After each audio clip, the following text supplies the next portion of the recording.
Hello, everybody. Welcome back to a fabulous Friday here at Just Keep Parenting. Um, we are going to talk a little bit more today about um, the Easy to Love, Difficult to Discipline book that Becky Bailey in Conscious Discipline wrote. And today we've been talking about the powers of self-control. And then she breaks it down a little bit and she talks more about how do we get to those powers, those 7 powers of self-control. And you can look back on previous videos to find out more about that if you'd like. But she breaks them down into discipline skills, right? And so there's 7 discipline skills that go along with the 7 powers of self-control. And so the one that goes along with the power of perception, which is the first power of self-control, is called the skill of composure. Right? And if you'll remember, the power of perception is that nobody can make you feel angry without your consent, right? And so I love the thought from Eleanor Roosevelt as well, when she talks about nobody can make you feel inferior without your consent. And it's kind of the same thing. Nobody can make you feel angry without your consent.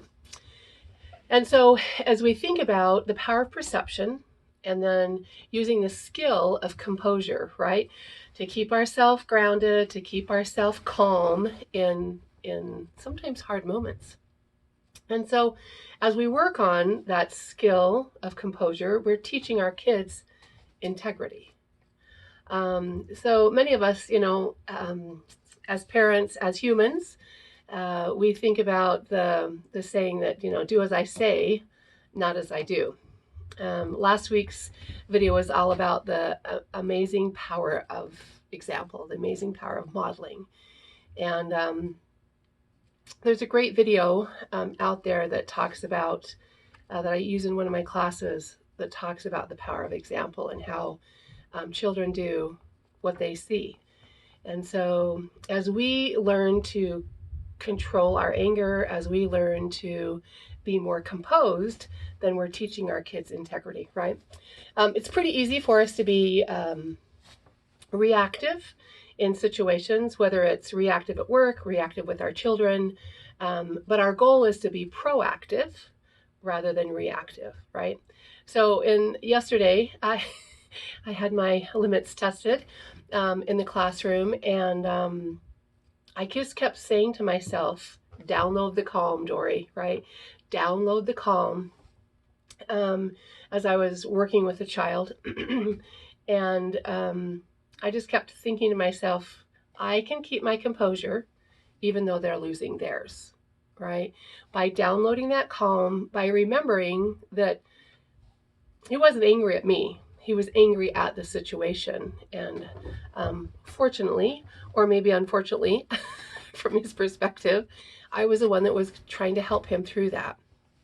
And so many times I may be kicked, many times I may be scratched as a child is working through their anger, but reminding myself that this isn't about them being angry at me. This is about them being angry at the situation that happened previously, right?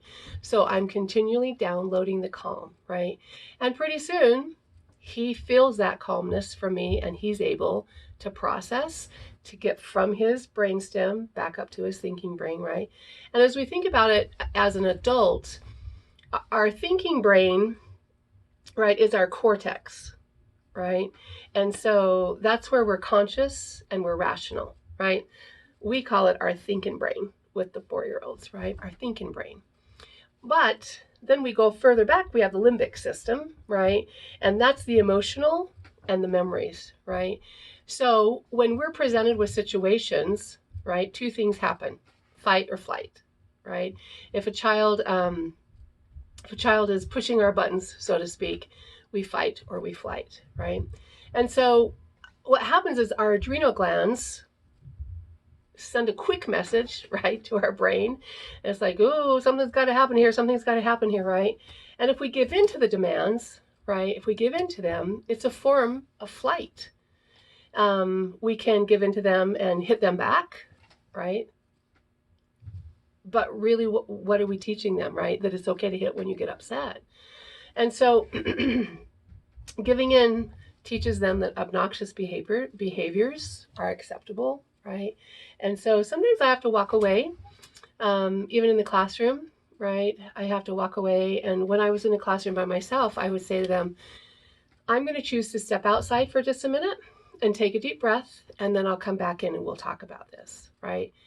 And so giving yourself that credit to be able to say, I am angry right now, own that, right? I am angry, I'm feeling upset about this, and so I'm going to choose to step outside. I loved in the book, there was a story about a mom who was proactive about the situation, and which kind of reminds me of what I do when I step outside. But there was a lot of havoc going on in the car, and she missed the turn, and instead of yelling at her kids and saying quiet down, she said, I'm going to choose to pull off right now because I just missed the turn because there's too much noise in the car. So I'm going to pull off the freeway right now, and I'm going to take some deep breaths, and then we'll revisit this, right? So owning that, being able to download the calm and make choices, right? It's easier for us sometimes to yell, but we have to think about the long-term consequences, right? The long-term effects of that.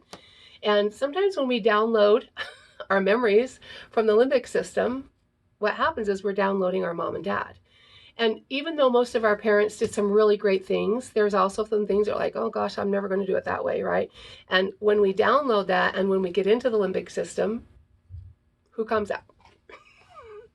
Our mom and dad, right? The things that we never thought we'd say because we didn't like how they made us feel, but because we're in that memory station, it comes out.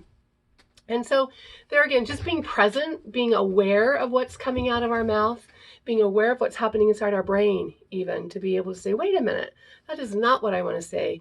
We use rewinding a lot in the classroom. We're like, oh, that's not what I meant to say, or oh, that's not what I meant to do, right?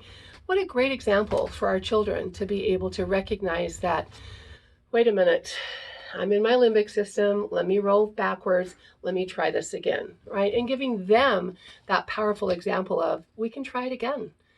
Today, one of my student teachers was just amazing as she said, boys and girls, what is going on? It looks like amazing things are happening. And two of the little kids came up and she said, teacher, we're doing hard things. Remember, you taught us how to do that, right? And so I love that power of example. I love the power of perception, right? And that skill of composure that we all need to develop so that we can teach the little ones, the big ones around us about integrity.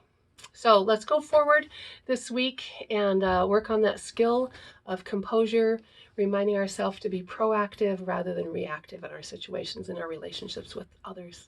Go team! Have a great weekend, everybody. Thanks for joining. Give us a share, give us a shout out.